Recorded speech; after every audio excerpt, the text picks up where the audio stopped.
Over You, Chet Faker on 98.5 WNUW. That's right. Rel looked at me and said, "Hey man, what's that song called?" Because he kind of liked that one. That's Chet Faker copying the trumpeter Chet Baker from the 50s and 60s, just completely knocking off his name and putting an F instead of a B. But good music is good music. Once again, you're listening to 98.5. My name's Owen. I got Rel with me in here in the studio again. Happy Friday, everybody. Rel, how are you doing? How's your week been? Yeah, thank you for having me again. It's always fun being on here.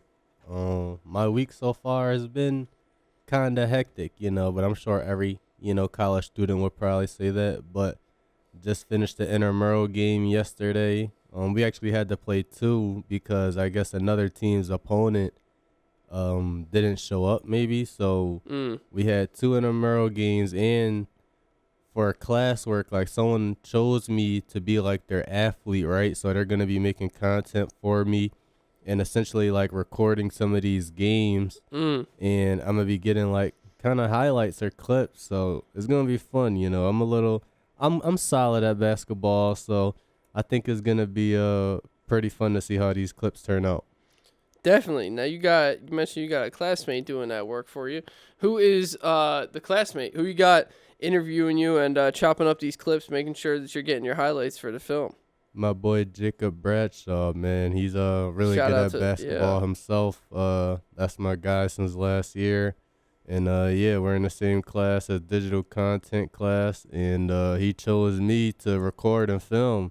I'm not even a full athlete, but he got the professor to make a few changes and exceptions to the rule. So let's see how it goes. Yeah, man. I know Jacob is definitely a baller himself. When I was over there playing with you guys the one time I seen he was dunking no problem. And mind you, Jacob's a guy that looks like me. He's not the tallest guy in the world, so you must have a lot of spring in those legs. He must have overly large Achilles, or he just must be training for that. Yeah, I want to be like Jacob when I grow up. That's so funny. Yeah, yeah. I mean, look, dunking as an undersized guy is ridiculous. I've dunked a basketball one time, a long time ago, in the summer too. They Oh called it yeah. summer legs. Yeah, man. Okay. Woo. Okay. I look Nice. back. I look back upon those days with fond memories. I think basketball is probably the easiest sport to just go out and play with your friends, like say on a summer day or It's actually funny you say that. I was just having a discussion in terms of maybe playing with your friends, yeah, because of the accessibility. But I would make because the of the case that accessibility. Yeah. basketball is like the hardest. Well, I would say either basketball or baseball is like the hardest sports to be good at. What do you think about that? Quick side convo. I'm definitely in on golf for that one. Everybody hates when I say golf, but I've played golf before.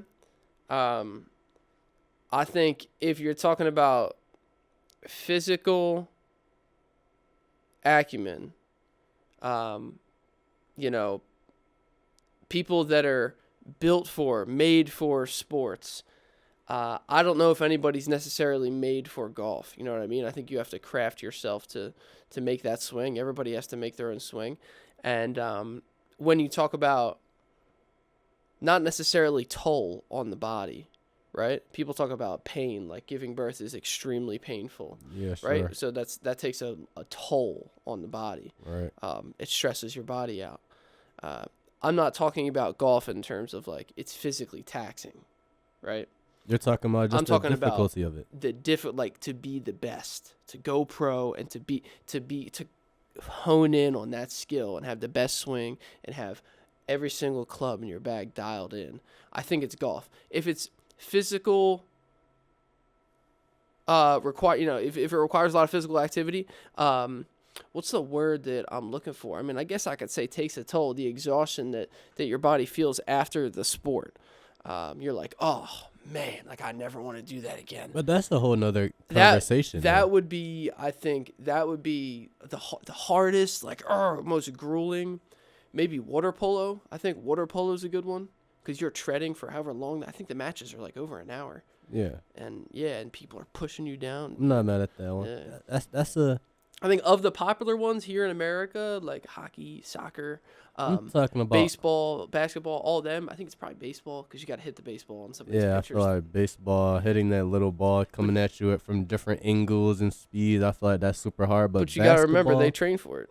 But basketball, I feel like, in terms of being good at it, like you said, I think anyone can just pick it up and try to play. But to be good at it, I think it's, harder than being good at football, being good at volleyball, being good at soccer. Like I feel like those are sports where you're athletic.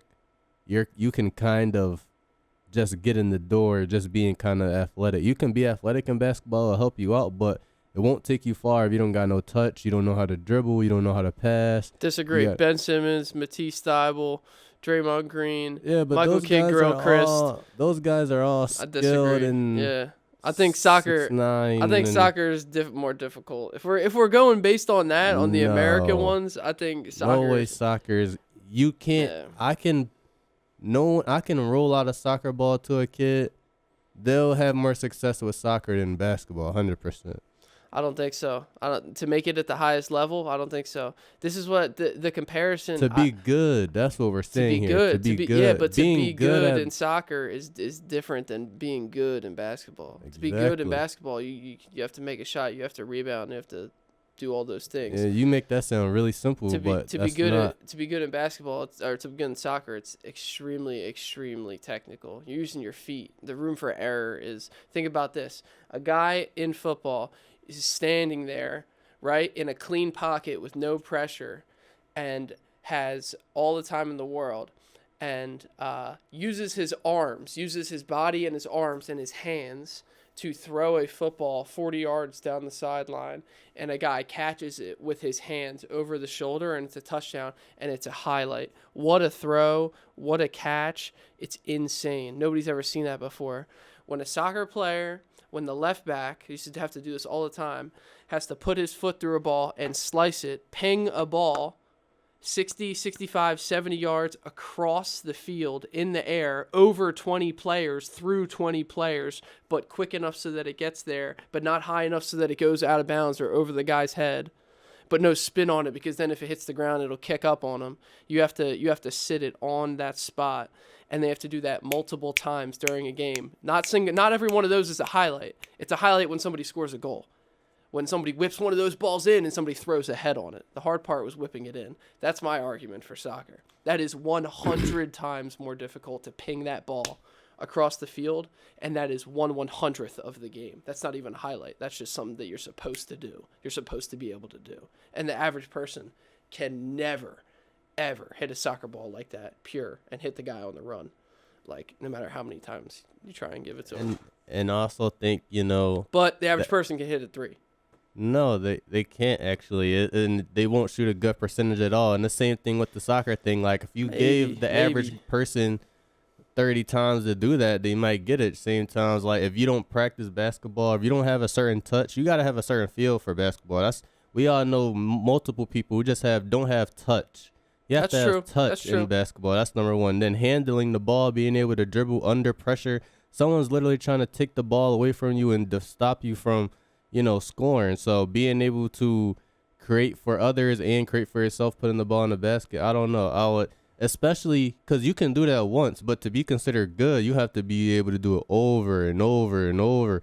I think you're short selling basketball a little bit, but we'll I don't know. Agree to disagree for that one. I think I do have to. I think in this day and age, you kind of do have to short sell basketball when you're comparing it to some other sports. The foul calling has gotten completely out of hand. I mean, you're talking about having to shield the ball from somebody when it's in a full court press situation. I agree. Like the average person is not going to be able to handle that. It's extremely difficult. And you don't have a whole lot of room to work with. All of a sudden, you realize how much smaller the court gets when you're in that position. But I will say that I think there's more room for error in soccer, and I think that there's more room to be physical. I think they let people say, "Oh my gosh, the guy fell on the ground and is twirling around." Every time I turn on soccer, I see guys falling on the ground. It's like, I will roll a ball. Let me roll a ball out to you and have you dribble at me. And then when I kick you in the foot, I'll see if you can still stand up. It's like all of a sudden people are falling and they realize, oh, wait a minute. you use your feet. And when somebody takes your feet away, you can't stand up anymore and you fall down. Everybody, it's like, that's how that works. It's like, if you're playing basketball on your hands, you would fall way more often because people would be reaching in, taking your hands away. If you know what I'm saying. But yeah, I think with basketball, unfortunately, the referees have changed that touch that's required, that extra like layer of greatness that some guys have. It no longer comes with ability; it comes with contract. I would say if you're talking about the NBA, it's definitely a little more watered down with the foul calling, and that's part of the reason why I don't like the game as much. Ability. But yeah. I still feel like all in all, to get to that level, even the NBA, those guys are super skilled. They're doing things I can't even imagine thinking about, and I'm solid at basketball, I would say. So all in all, I just think soccer, if the most athletic person, let's just say this most athletic person, he'll have more success if you just throw him in a soccer rather than just throw him in a basketball. I just think with quick feet, guy with quick feet, guy with a nice strong cast and nice strong legs, he'll be able to do more, and he won't just be able to get into a basketball game. He won't score against good people. That's fine. I'm thinking about it right now. You can train that guy to be a defender-only guy that takes charges and stuff and hide him on the court. You can't hide somebody on the soccer field. You can't hide him anywhere. There's nowhere to hide him. Whatever his weakness is. But we're talking about being good, though. That's what you're trying to make someone a defender. He's the fifth guy, bench guy on the team. We're talking about being good at the sport. You can't just. Good. You said you just like took like an athlete and threw him in there. Yeah, I don't think. Don't get me wrong. He won't just be good at soccer either. But I think he'll have an easier shot. Yeah. Being okay at soccer, rather than just being okay at, basketball. To be good at basketball, that takes a lot, man. Yeah. I don't know. We'll have to open this up to the people. We'll have to get a poll going on new media or something. Yeah, that's a great question. We'll have to see what people think is the most difficult, and then the most taxing on your body too, because that's a completely different thing. Because that's taxing. You gotta go. Dude, that's got to be like the people that do like the triathlons or somebody that's doing. I would say track and field, because being a track and field athlete. Well, I was a track and field athlete in high school, and I did 1 year in college. I have, first of all, extreme respect for college athletes in track and field now. Because this is Division III. I could only imagine the workouts Division I guys have to do. My knees have never been the same since I've done, track here. And I have a lot of respect for track athletes. It's a lot you have to do. Very taxing. Cardio ain't no joke. Nobody wants to do cardio. I mean, I don't want to do cardio. I was a soccer player myself, and I could run for days. And now that I'm not doing it anymore, I will never, ever, ever want to run again. Why would I want to do that? You know what I mean? But that's why I get on the rower, because it's just there's way less time, 10, 15 minutes. You get on the rower, kill yourself on the rower, work real hard, sweat buckets. I sweat buckets on that thing, and. Yeah, and that's good for your cardio, too, because you get a good little workout in, burn a bunch of calories. Yep. That's the erg thing right there. That's what they call that, where you sit down on that thing. And hold on, I'm all chapped. I got to put on this chapstick. Does that happen to you in the winter? You get all chapped up and all? Oh, yeah, man. You got to make sure you stay with some type of Vaseline or chapstick, man, during these days. It gets gnarly. It'll catch up to you real fast. My knuckles start bleeding and all. Yeah. Yeah, that happens. Well, folks, there's been a lot going on with the NBA trade deadline. We talk about basketball on the show because we love it, but also because there's always news. There's always something going on. You look at across all the different leagues, NBA, NFL, MLB, all the top professional sports that the different media outlets are pushing to us. Yo, gamble on this. Yo, watch this. Hey, watch this commercial. Look, LeBron's on this commercial, right? Oh my gosh, who's that? It's Kelly Oubre, and he's selling me chicken McNuggets or something, right? So that's what all this is about. Basketball seems to be the one that is always having the most news. And after the break, we'll be talking about all kinds of trades, acquisitions. The NBA's best CIA operative, James Harden, is also on the move. So we'll talk about Mr. Fatsuit. And, of course, Nail Polish is no longer with us. You and I predicted some kind of movement, but that kind of blindsided me what we got in return. But we got to get into that. So don't go anywhere here on 98.5 WNUW. We got some Two Hollis coming on with Nerve. There you go. Pretty Green Eyes. It's the Sunset mix. It's the Ibiza mix. That's what those house guys like to play. That is Kitama here on 98.5 WNUW. You're listening to Owen and Rel. We're here on Friday, and the time is 3:31 in the afternoon. Now, today's Friday. Yesterday was Thursday, which means it was the trade deadline. Rel and I are big NBA fans, so we were tuning in. There were a ton of moves. Please tune into New Media and check out the newest Game Time episode because we went over some of them. Although there were actually moves going on while we were filming that show, literally as we were talking. Shams was putting stuff out. So we didn't get to cover everything, which is cool. But, we'll start with off the top. The Sixers are my team. I love watching the Sixers. I didn't used to love it. I used to hate it. But McCain's gone. Now, this is big for the future of the franchise here because this is a young guy that we thought we could count on. Maxey is still young. In NBA terms, he's not the youngest, right? But we have Edgecombe for that. We send McCain over to the Thunder of all teams. They add another guard that can do just about everything and do it efficiently. Mm-hmm. The only issue will be his health, it seems. Yep. So, what does this mean for the Sixers, Rel? They get 4 picks in return. Only one of them's a first rounder, but it's a Houston pick, so it feels like a second rounder. What are your thoughts on this move here? Yeah, I think it makes sense for both squads, honestly. I wish McCain was staying a Philadelphia Sixer, though. I didn't mind watching him play. But did you like watching the TikToks? Oh yeah, man! I've been following McCain since he was in high school. Yeah, Yeah, man. He's been popular on TikTok. For everyone who knows, they definitely know that. But he's been super popular. All right, we can quote you then. Yeah. I like the TikToks. Yeah. Yeah. All right, we'll quote Rel. We'll quote him. Yeah. All right, cool. 100%, man. Because he still hoops on the court, and at the end of the day, that's the most important thing. I'm not really worried about what guys do off the court, but I do think that, Sixers getting 4 draft picks in return, you're going to get some young guns with that. And also, I feel like it will be good for potential trades that you do in the offseason this year or possibly next season. I think that we kind of made a point, if I wasn't talking about it with you or maybe someone else, that the Sixers do have a lot of chefs in the kitchen, man.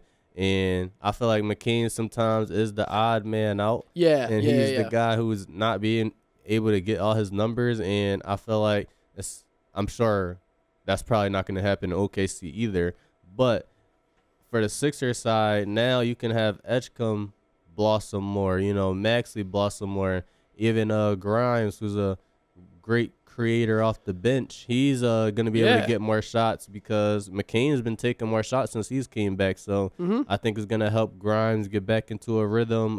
For sure. We're seeing it already. Quentin Grimes has 2 posters in the last 2 games. Yeah, man. And he had that 0 second quarter one was crazy. Up until that point. Yeah, but, I know, dude. Yeah, I didn't know he could jump like that. Yeah, he was crazy. Yeah. But once you get PED guy back, you'll have Kelly prescription Oubre. P. Prescription you P. have Yeah. Kelly Oubre, him, Embiid, Maxey, Edgecombe starting. Then you still got Barlow, Grimes. Oh man, Barlow's been. Yeah, man. I think you still have the depth without McCain. So I think Sixers, all in all, it worked out for them. It's going to be interesting to see how much time McCain gets on OKC. I think right now is a good time for them with Shea being down and AJ Mitchell is down for OKC. So I think that's why they probably acquired Jared McCain to cover some of their minutes right now. Yep. But in the playoff time, will he get time? It'll be interesting to see. Yeah, you mentioned AJ Mitchell being down there. There's definitely a big part. They kind of have like a Jalen Williams situation on their hand there. It's like, holy cow, how did we let this happen again? Like all that value for this guy. they got him later than everybody would have expected. And A.J. Mitchell is just a dog. I mean, the Thunder are a successful organization. You look at teams that were bad, bottom of the barrel, tanked, used the tanking process to get good. Sometimes it takes them 3 seasons. Yep. Right? Sometimes it takes them, how old am I? You know what I mean? Sometimes it takes them 15 years. Yeah. And they still don't have a championship. But it all depends on how you go about it. You can be the Suns and you can sell your soul and get to the NBA Finals, and then the next year go back to having 20 wins, or at least being a team that feels like they're getting 20 wins. In reality, a couple years later, the Suns did something nobody had ever seen before. They were in purgatory. They were too bad to make the playoffs and the play-in, but they were too good to get a lottery draft pick. Yeah, man, that's the worst spot to be. That was the funniest thing ever. But, so, the Thunder, they didn't do either of those things. They didn't Phoenix Sun it. They didn't Philadelphia 76er it. They scienced it out, and they got A.J. Mitchell. Obviously, they got Shea in that deal with the Clippers, which is going to go down as one of the best value deals in NBA history. 100%. But they have A.J. Mitchell, they have Jalen Williams, and they have Chet, and they fleeced the Sixers for Isaiah Joe, another guy that's young that's been good. Yep. I mean, they have a really good core, so we look forward to what the Thunder do. But man, good luck, Jared McCain. Good luck. You're no longer a Philadelphia 76er. In came 4 draft picks. 3 of them were second rounders. I was talking to some friends, and this upcoming draft's a little top heavy. 100%. Not to say it's not a bad draft, but it's a little bit top heavy. I'm hoping that the Sixers can make something work, or at least end up using these picks in the future for something. But yeah, I mean, they have a couple needs on the team, and they'll definitely fulfill them, as did the Jazz in making a couple of moves. The Utah Jazz are getting Lonzo Ball and the draft consideration from Cleveland. They're also getting Chris Boucher from Boston, and then it looks like they waived Lonzo Ball and Chris Boucher directly after receiving them. So it doesn't make much sense to me, but those 2 players... Salary dump. Those 2 players are going to... but, I mean, if you're in the Jazz position, they're another team that they're kind of like the Thunder, but a couple of years, like, in reverse. Like, they're not quite at that point in the process. They have some young talent. They have some guys that look like they can build a future around. I think what's gonna... don't want to put too much pressure on Ace, but I think he is going to have to be their best player for them to, You think he's going to be he has to be their one? He's going to have to. Laurie is not a 1 to me. I think as good as he is. Not after what he just did in the European thing? We have seen over the last few seasons that it's not leading the Jazz anywhere with him averaging 25 to 20. So I think being a second option. He didn't have a crew, though. Maybe they're trying to build a crew for him. Yeah, I could definitely see that as well, but I just feel like if you're the Jazz, if you have a better player than Laurie, then he's your second best player, then your top 2 is really good now. I think Laurie has a certain ceiling, and, I think Ace Bailey has a higher ceiling than him if he can become what we can. Now, also, someone who I really like, one of my favorite players actually to watch is Isaiah Collier. He's actually someone who I want to play like him. Like, I feel like I kind of do play like him. Like, where he's kind of fast and he loves to dish the ball. He's one of the best playmakers. I feel like I want to see, I like George as well, but I really want to see Collier start, man. I want to see Collier, Ace, Marketing, and there's another one. What's the center? He's out for the year, but he's a really good center. I like him. I forget their center name. He's done for the year, but I think that's a solid Walker core. Kessler? Right? Yes, Walker Kessler, dude, he got hurt. Bryce Sensabaugh has been good recently. He's solid. I was looking at some of the statistics. That's what I was trying to pull up there. Isaiah Collier just had a game where he had like 20 assists or something, 22 right? assists, I think. Yep. Yeah, that just happened either last night or a couple nights ago. And this dude be coming off the bench is getting 6 assists like it's nothing. Like it's nothing. It's like it's nothing. Yeah, like he's killed my Lakers every time I've seen him. So that's where I've kind of been seeing him, and I watch the Jazz, and he always pops out on my screen. He's great at getting by his initial defender and making a perfect pass to the kick out and or lob. So, yeah, Collier, I can't wait to see what he can do. Ace Bailey, I want to see him more. And the Jazz, they're going to stay in this, like, mid area until someone really proves themselves over Laurie, in my opinion. Definitely some interesting stuff going on in that organization as well. But I'm sorry to cut you off, but I do want to see Lonzo on a contender. It's going to be interesting to see if he can make an impact. He didn't have the year he wanted this year in Cleveland. If you look at his numbers, they haven't been efficient. This was supposed to be like a comeback year for him. But I still think he's still a serviceable backup point guard. He's still 6'6". He can defend 1 through 4. I think a lot of teams could still use his IQ. I think he just needs somewhere where he's confident. I was hearing maybe a little Charlotte action. Would you want to see? Would you want to see the Ball brothers back together? I was gonna say I wanted to talk about Charlotte. There's a couple teams I wanted to get to, and they're definitely one of them. They waived Pat Connaughton. They picked up Mike Conley, and they waived him. They got Malachi Branham, and they got Tyus Jones, but then they traded Sexton, yeah, and there's one more move that they made here. It's not on here, but they picked up Xavier Tillman from Boston. So the Hornets were... Is that not on here anywhere?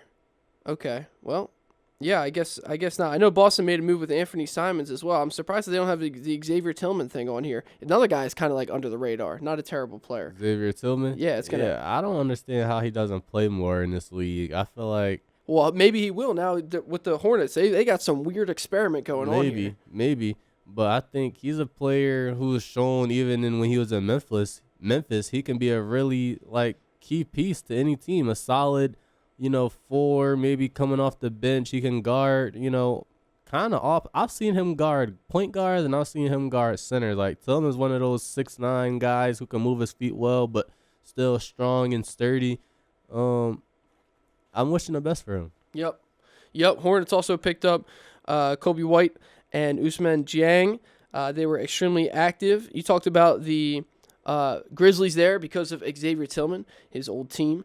The Grizzlies have been super active as they got Walter Clayton, Taylor Hendricks, George Niang, Kyle Anderson, and some draft considerations for sending away Jaren Jackson Jr., making his way over to Utah. And there was another guy involved in that deal for the Jazz. John Conchar they're picking up, who's not bad. Jock Londale. I just don't Vince understand Williams. I just don't understand the move for Utah. I mean, in my opinion, I don't think Triple J is better than like a Laurie. And now you're paying this guy. Dude, the defensive intensity that he brings for sure. He was almost. Did he win defense? Who won defensive player of the year last year? He did, and that's what earned him that big contract. But I don't think he's a $200 million worth guy. I think he still has a lot to show me personally. I want him to become a way better rebounder as well. And offensively, his bag isn't that deep. He doesn't have the post moves. He's kind of just another spot-up shooter. But who can do a little bit. But I don't know. Like, I don't think he's better than a Laurie to me. He scoring-wise, absolutely not. Laurie, because of Laurie's size and the shots that he can create, I definitely agree with you there. On the offensive end of the floor, he's the finished sniper. There's not a whole lot of people that are going to be able to handle Lauri Markkanen. However, JJJ is definitely more athletic and definitely brings more defensive intensity. I think that's where the defensive contract lies. I think that's where the Memphis Grizzlies' heart lies. That's all these moves that we always see them make. It seems like at the end of the day, they're always at least finishing top 5, top 10 in the Western Conference in defensive statistics, defensive efficiency.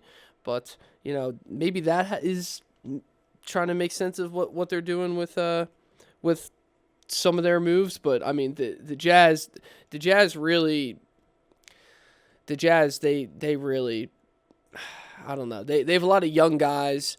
They're a little bit of a confusing team. I just don't understand the direction. You don't bring him in if you're trying to see Collier and Ace Bailey blossom. They have a brighter. Well, maybe they don't want guys to quote unquote blossom. Maybe they feel like their ceilings aren't as high as everybody says they are. Who knows? Possibly. I mean, that's always a possibility. But they're a team that's positioned in the West to maybe be good in the future. That's the thing with the Jazz. They're in a very difficult position because they're in the West. But there are teams that are teams like the Warriors, teams like the Grizzlies, teams that are going through some turmoil right now, and they have opportunity to take advantage of that.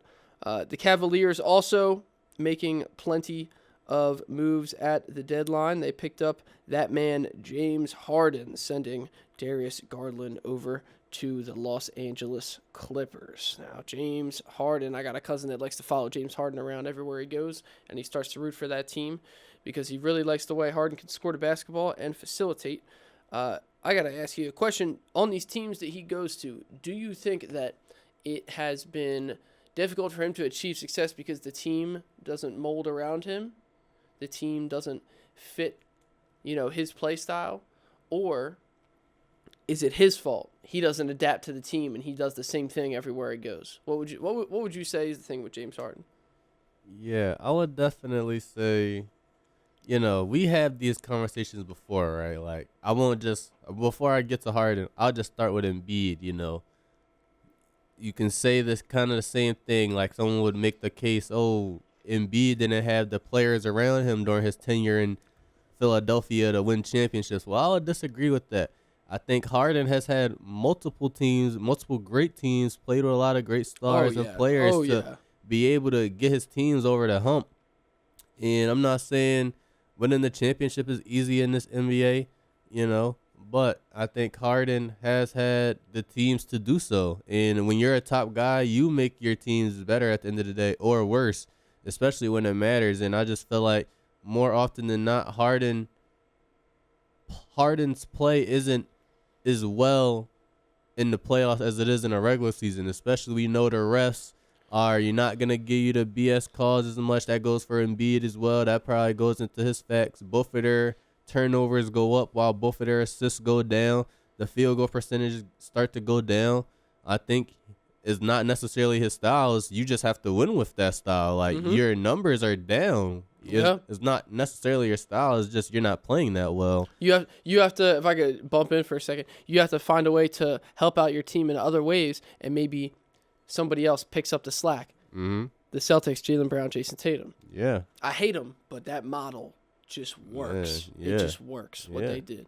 100%. But yeah, no, what you're saying about Harden and how, the play style isn't necessarily translating in the playoffs, whether he's not getting the fouls, whether he's not, working as hard because he's not getting the fouls. And player starts to get discouraged. And then when you have somebody that's getting discouraged, losing focus in the playoffs for a possession, boom, that's a possession. That's 2 points. Yeah, man. And then you go down the other end of the floor. Same thing happens. You lose the ball. That's another possession. That's another 2. It's a 4-point swing. It's the playoffs. You're not going to get that back. Yeah. You can't do that. You can't have those lapses. Yeah, those long threes, contested threes, they look good when they go in. But when you miss 4 straight, now you're getting long rebounds. The other teams getting a chance to move.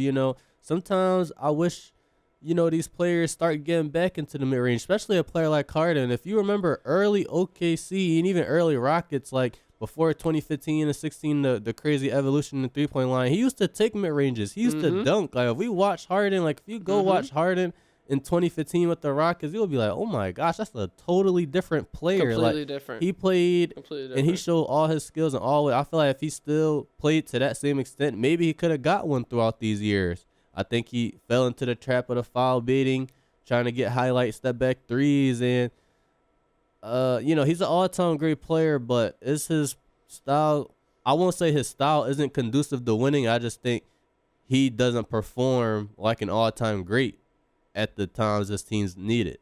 I think it's more so that. That's definitely true. That's definitely true for James Harden.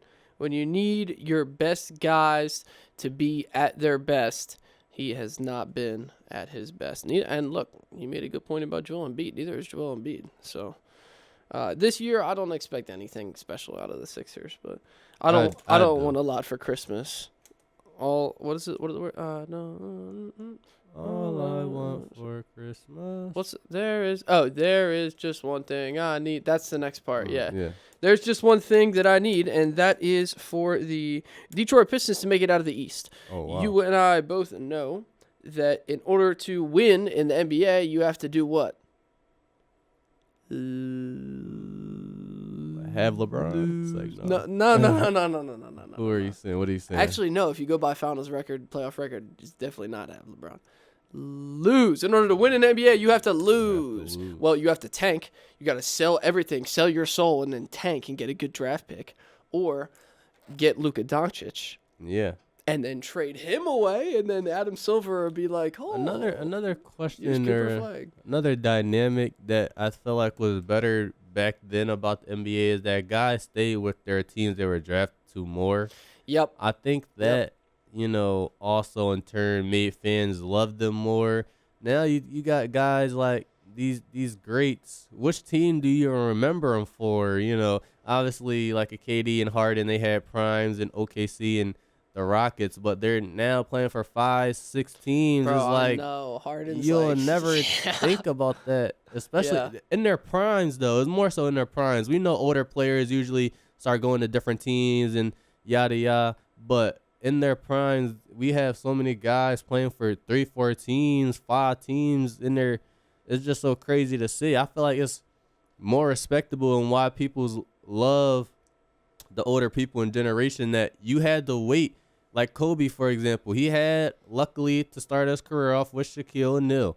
But after he was shipped away, he could have easily, went to, if this generation in 2005, he would have went and teamed up with somebody else. He would have been gone he went and, he missed the playoffs a year, first round 1 year, just waiting for his team to develop. Eventually it did, and he got right back to the mountaintop. Guys aren't waiting anymore. I think that's a huge part of why, the love for these certain players aren't there as much. What do you think about that? Yeah, I think that's definitely a valid point. We see that in a lot of sports, not just basketball, but basketball does come to mind in particular with guys getting moved around, especially during the prime of their career. It's almost like we wait for the trade. It's almost like we wait for the trade deadline. We wait for guys' contracts to be up, as if that is a bigger source of news than an achievement in itself. You know what I mean? That's going to be on the front page of something. That's going to be what buzzes your phone in your pocket when the move gets made. Shams is going to tell somebody, and you're going to hear about it right away. But the movement is just, it's second nature at this point in time. Guys care about the money more so than some guys care about the money more so than they care about the success for that franchise. But it's so funny. Yeah, I just saw something here on the ESPN that's kind of funny. They do all kinds of stories. But I wanted to real quick give us something on the Pistons before we got to wrap up here, because I'd like them to win the East. I saw what everybody's odds were at the start of the season, and when I was doing my graphic with Noah, I had them finishing top 4, even though a bunch of the simulations had them finishing like 4 or 5. And I told a couple of my friends when they were at 10 wins. I think they were the first team in the East or something to get 10 wins. I told them, I said, if you have $100, put it on them to win the East and on whatever. None of that matters, right? None of that matters now, because that's all already happened, and we look forward, and that's exactly where they are, is atop the East. They are making good moves too. I was expecting them to do something, but not this. So the Pistons have completed a 3-team trade with Chicago and Minnesota, and in return they've gotten, Kevin Huerter, sharpshooter, right? So maybe they're trying to fill the void of Malik Beasley's historic year last year. Right. I mean, he was making the team as a whole were making threes, but he was making so many threes that it was like, what is going on? They missed that. Yeah, you know what I mean? So that's exactly what they need. So they need, if they're not going to have one guy do it, Kevin Huerter will help to fill the void, because every time you give that guy Barack, he's looking to shoot it. And Dario Saric, Sixers legend. Sixers legend. Did he win a Rookie of the Year? He did over Embiid. He did, man. Shout out to Dario Saric, man. Holy cow. Over Embiid. That is just wild. Just think about that. Just to think about that. Like, they're not even the same class. All right. Yeah, that is too good. You gotta love Dario Saric, man. Oh, I'd love to see him go to a team like the Pistons and try and go succeed. The Pistons are not necessarily the bad boys like they once were. They've kind of assumed this new identity. They're kind of like still physical, super good on the defensive end. They're not gonna let you have anything for free ever, but they know how to run. Cade knows how to lead that team. I don't see a lot of holes when I look at that team. They show up on the stat sheet analytically. They shoot the ball well when the going gets tough. And like I said, there's not a lot of holes on the defensive end. Their defensive efficiency rating is high, so we got to root for the Pistons if we're not going to root for the Sixers come playoff time. But, man, there's a lot of things to look forward to with the NBA the rest of the way with all of these moves. Now, All-Star Weekend is coming up. To finish off the show, I'm going to talk about one man and one man only. That's right. We weren't sure if he was going to get picked up. Every year he's signed, he's waived, he's sent back to the G League, but he has a 55-inch vertical. He's from Gate City down in Virginia. His name is Mac McClung. Another ex-Sixer, was just signed by the Bulls just in time. And that is definitely because they want him in the dunk contest. But murmurs of who could be in it, I'm going to finish off the show by asking you, Rel. Are you excited for NBA All-Star Weekend? And who would you like to see in the dunk contest outside of our boy Mac? Genuinely speaking, Pro Bowls and All-Star Weekends have lost their flair. I ain't even going to talk about the Pro Bowl. Even though Hurts looked like he had fun, I'm not going to talk about it.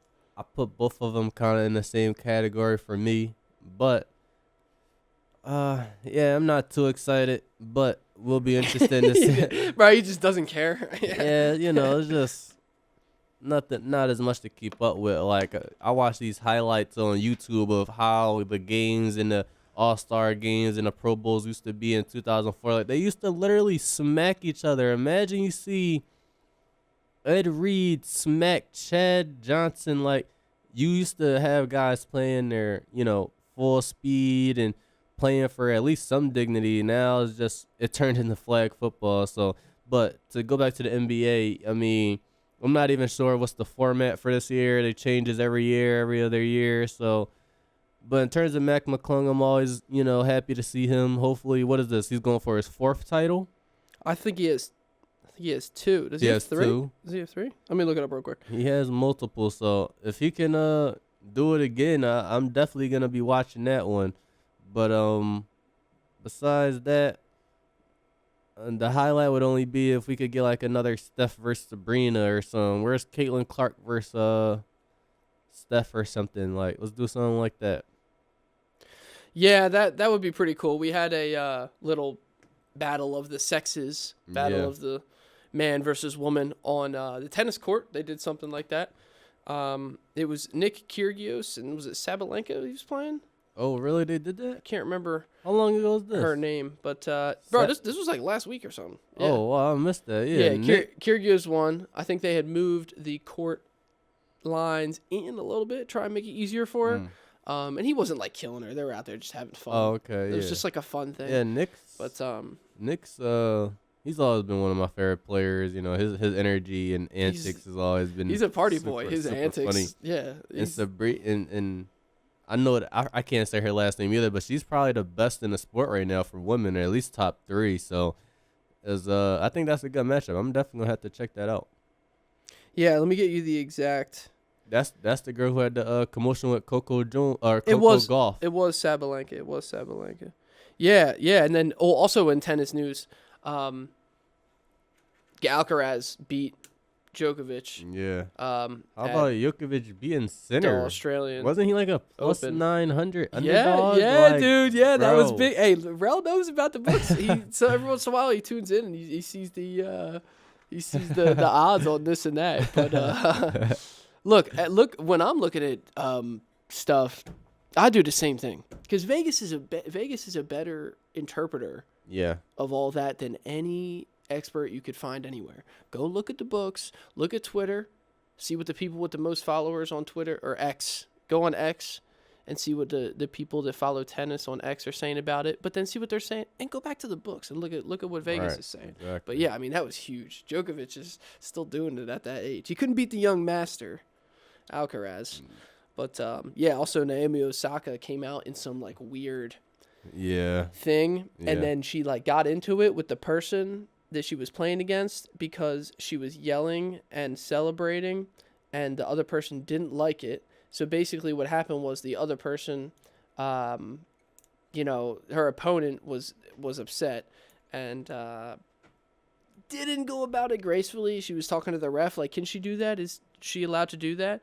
'Cause we don't just talk about basketball or NFL. We talk about all kinds of things here on 98.5 WNUW LP Aston. Obviously, we're talking about tennis right now. For those that don't know who Naomi Osaka is, by the way, with YBN Corday, ex-famous rapper. I think ex-famous rapper. Unless they're not, are they not together? I don't think they're together no more. Yeah, they're definitely not. She's a head case. I think she I don't know who left who. I think we know what happened there, bro. Yeah, so she got into it with her opponent. The opponent talked to the referee, was kind of being a little childish about it. And in the post-game interviews, there was tension. Mm-hmm. There's so much tension in girls' sports, bro. There's so much drama. That's why I love women's sports. I love women's sports. They really don't like each other, like a lot. It's very funny. No friends on the court, man. We need to bring that back in these men's games.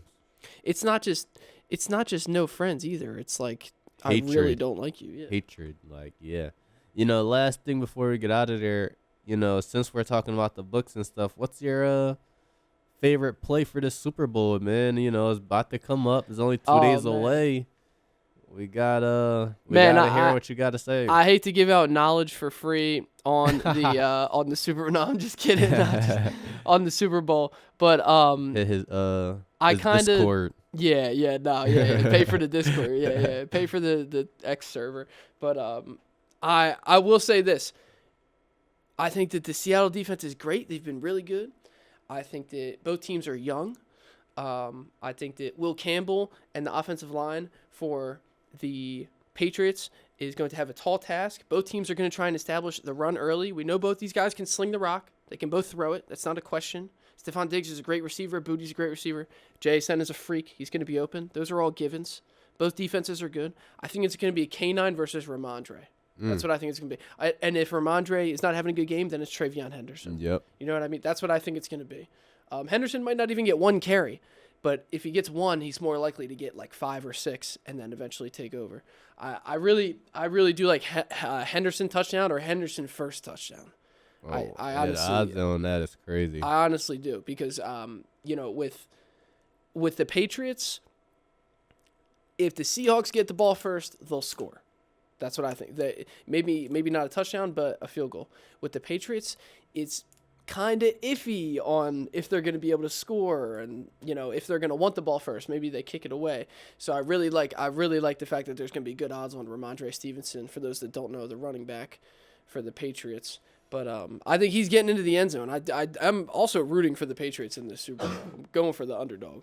So yeah, I think the way for the Patriots to win, to me, is simple. They have to just start off with the lead. If you go up 7-0 or 3-0 and the Seahawks force some pressure on the Sam Darnold, that's exactly how you get them to if they start the game off 7-0, 10-0, the Seahawks, it might be a blowout, to be honest. Yeah, you can't let them get going. No. You can't let them get going. Who's your pick, by the way? Who you think's going to take it? I just like to ride with the underdog, and I think Vegas is going to do it too because everybody's betting on the Seahawks. You see the lines change so much, but who do you think?